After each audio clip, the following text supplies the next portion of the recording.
Estamos a pouco mais de 5 meses das eleições presidenciais e os candidatos já começam a se sentir obrigados a fazer definições. É o caso do Lula, por exemplo, numa entrevista de hoje à Rádio Conexão, lá de Tocantins.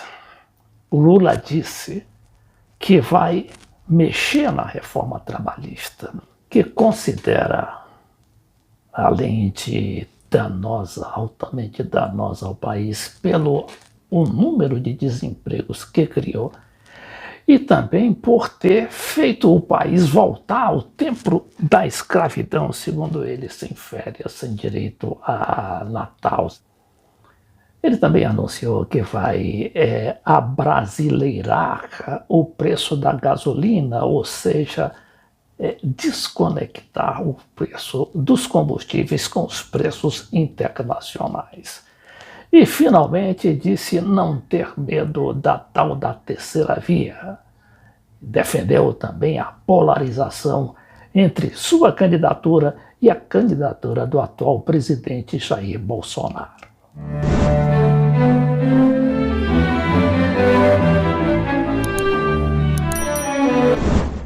Vamos começar por analisar essa declaração de Lula aos jornalistas da Rádio Conexão, lá de Tocantins, quando o Lula respondia a perguntas específicas, por exemplo, como foi esse caso da reforma trabalhista, que o próprio jornalista da rádio reconheceu que causou muitos desempregos.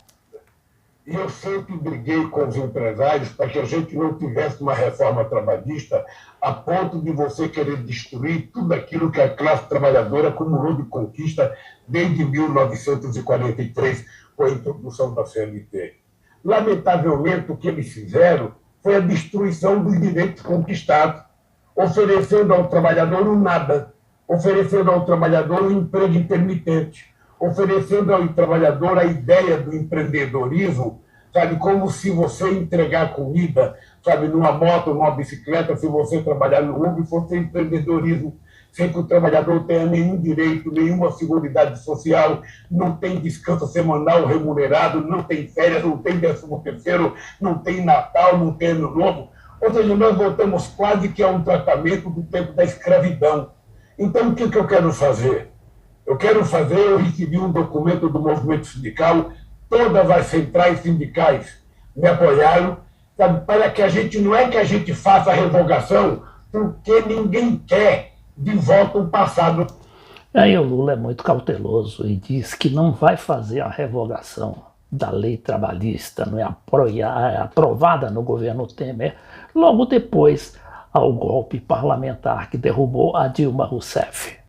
O que a gente quer é reconstruir uma relação, sabe, de trabalho moderna, que leve em conta o mundo do trabalho de hoje, que leve em conta os avanços tecnológicos, mas os trabalhadores precisam ser tratados com respeito, com direito.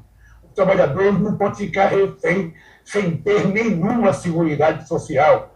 Então, os dirigentes sindicais me entregaram, e isso eu vou criar uma mesa de negociação entre governo, empresários e sindicatos. Se for necessário, chamaremos até as universidades para que a gente construa uma nova relação de trabalho mais civilizada, mais moderna, mais humanitária do que a que nós temos hoje.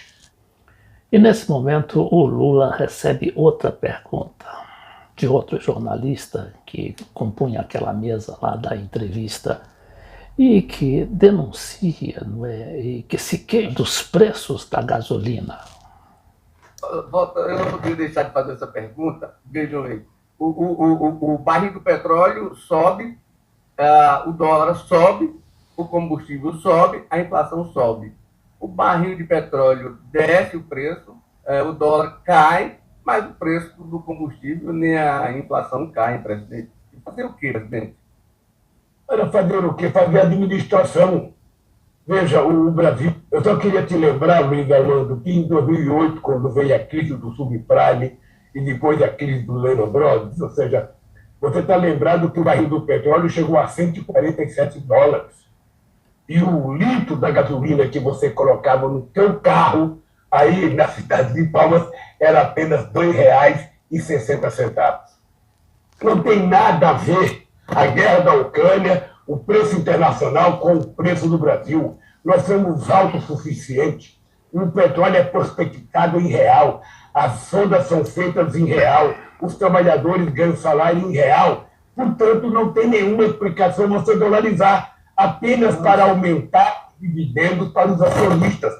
Na verdade, uma parte dos dividendos deveriam ser transformados em novos investimentos da Petrobras. Então, eu digo sempre, não sei se eles vão fazer logo, mas eles esperem, porque se eu voltar a governar esse país, nós vamos abrasileirar os preços do gás, os preços do óleo diesel, os preços da gasolina, porque não tem sentido nesse país alguém pagar R$ 122 um barril, um botijão de 13 litros de etanol, gente cozinhando aqui em São Paulo, no Rio de Janeiro, no meio da rua, com fogão de lenha, com tijolo e lenha, ou seja, porque não tem dinheiro para comprar um botijão de gás. Durante todo o período que eu governei o Brasil, nós não aumentamos o gás na Petrobras. Ele aí faz questão de dizer sempre que durante 8 anos de seu governo, né, ele não aumentou 1 centavo sequer do botijão de gás. O gás tem que ser considerado um bem da cesta básica. É isso que nós temos que fazer. Lamentavelmente, nós não temos governo, Luiz Gustavo. Nós não temos governo. Sabe? Então, é preciso a gente refazer, sabe, a democracia, reconstruir a governança e fazer com que esse país viva bem. Por sua vez, o jornalista Júlio Prado pergunta como é que o Lula pretende governar. Aí levando em consideração também os empresários. No preço do barril do mercado internacional. Do ponto de vista do empresário, essa mudança no modelo de precificação do petróleo agradou os investidores. E nós sabemos que governar é governar para todos os brasileiros. Como é que o senhor pretende fazer para trazer de volta a acessibilidade para a população no preço dos combustíveis e dos subprodutos do petróleo, sem criar uma crise institucional com os investidores, inclusive nacionais, acionistas inclusive nacionais? Eu vejo, como é que o senhor vê essa história, presidente Lula? Olha, quem instituiu a paridade foi o Pedro Parente quando assumiu a presidência da Petrobras. Até então a gente não tinha 2016, não foi isso? Outubro de 2016. Deixa eu lhe contar uma coisa. Eu fui presidente da República há 8 anos, lidei com a Petrobras, lidei com o preço do gás, com o preço da gasolina. O Brasil tinha a BR, que era uma extraordinária empresa de distribuição de gasolina. Nós criamos a Liquigás para que a gente pudesse ter um certo controle da distribuição de gás nesse país. Eles venderam a Liquigás, convenceram a sociedade brasileira de que se eles começassem a privatizar a BR, ia ter mais empresas competindo, que isso iria facilitar a redução do preço da gasolina. E hoje nós ganhamos de presente 392 empresas que estão importando gasolina dos Estados Unidos a preço em dólar. Então eu sei que nós temos que parar com isso. As nossas refinarias precisam voltar a refinar. Se for necessário fazer nova refinaria, nós somos autossuficientes em petróleo. Nós não temos que penalizar o povo brasileiro. Não é possível uma pessoa gastar R$ 400 para achar um tanque de um Gol. Não é possível. Sabe? Não é possível as pessoas tirarem o carro da garagem para ficar limpando a calota do carro porque não tem mais dinheiro para colocar gasolina. Não é possível até o preço do álcool estar na altura que está. O álcool não tem nada a ver com a gasolina, não tem que ter paridade álcool e gasolina. Verdade. Isso é fato. E aí o Lula fala e pergunta, não é? Como é que o Brasil, sendo autossuficiente em petróleo e agora também do álcool, aliás, sempre foi, não é, autossuficiente no álcool, e ser obrigado pelas forças internacionais aí, que justamente foram plantadas aqui depois da queda da Dilma, para atrelar os preços internacionais. Lula também falou sobre o processo eleitoral. Ele diz não acreditar na terceira via. aquele candidato que representaria as forças eleitorais, no caso, né, as correntes, que não estariam nem com o Lula, nem com o Bolsonaro.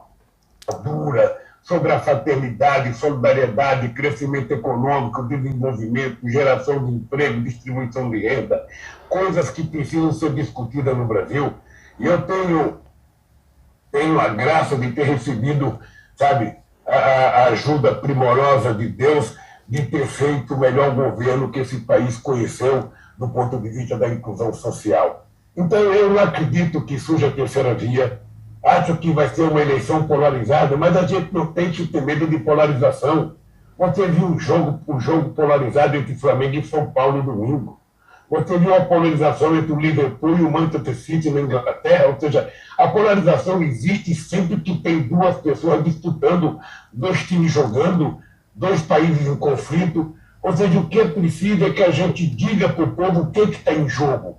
O que está em jogo é a recuperação do Brasil, a reconstrução do Brasil, a volta da democracia, a volta da tranquilidade, a volta da cultura, a volta da educação, a volta do desenvolvimento científico. É isso que nós precisamos de volta no Brasil e eu acho que é isso que vai vencer o processo eleitoral.